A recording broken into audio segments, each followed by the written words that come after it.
C'est un point de passage essentiel pour le commerce et la circulation des civils. L'objectif est d'empêcher en tout cas tout retour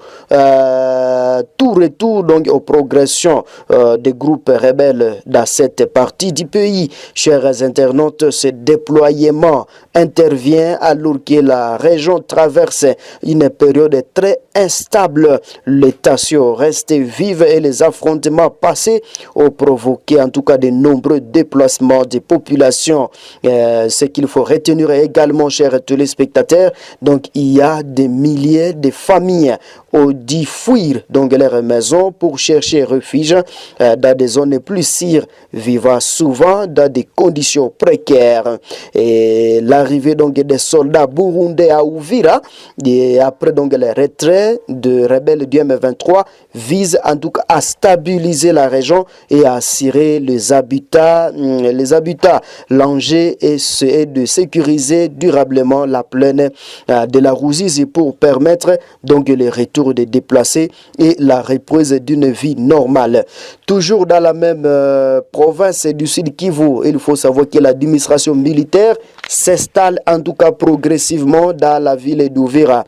Les éléments des forces armées de la République démocratique du Congo et FARDC appuyés par leurs alliés Ouazalendo sont de retour donc dans la ville d'Uvira au Sud Kivu depuis dimanche 18 janvier, soit des jours plus tôt seulement après le retrait des rebelles de l'AFC M23 de cette partie de l'Est de la République démocratique du Congo.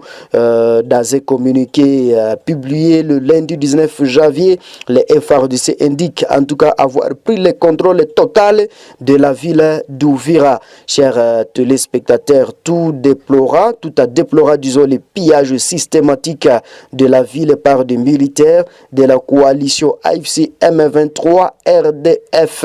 L'armée congolaise indique avoir interpellé en tout cas une vingtaine de civils impliqués dans des actes de pillage. Ces derniers seront en tout cas prochainement déférés devant les instances judiciaires compétentes.